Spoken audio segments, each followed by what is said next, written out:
క్రైస్తవ దేశం America Trump ప్రమాణ స్వీకారం కూడా బైబిల్ చేతబట్టినే జరిగింది. అట్లాంటి చోట్ల హిందువులకు సంబంధించి జరుగుతున్నది. అక్కడ మైనార్టీలైనటువంటి హిందువులకి ఉండేటటువంటి గౌరవం కూడా లభిస్తుంది ట్రంప్ హయాంలో. అందులో తాజాగా ట్రంప్ కశ్యప్ని FBI చీఫ్ పోస్ట్కి నామినేట్ చేస్తే ఆయన తాజాగా ప్రమాణ స్వీకారం చేసే సందర్భంలో వాళ్ళ అమ్మ సోదరి అందరినీ అక్కడే ఉన్నారు.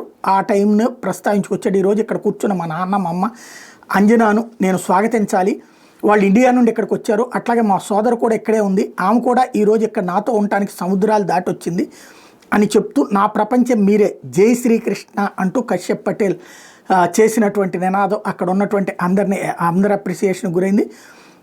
Mister Patel house permanent select committee on ఇంటెలిజెన్స్కి జాతీయ భద్రతా సలహాదారుగా సీనియర్ న్యాయవాదిగా కూడా పనిచేయడం, ఇప్పుడు FBI డైరెక్టర్గా నియమితులైనటువంటి మొదటి హిందూ తొలి భారత సంతతి వ్యక్తిగా చరిత్ర సృష్టిస్తుంటే ఆయన ఈ నినదించడం అన్నటువంటిది చాలా కీలకమైనటువంటి అంశం.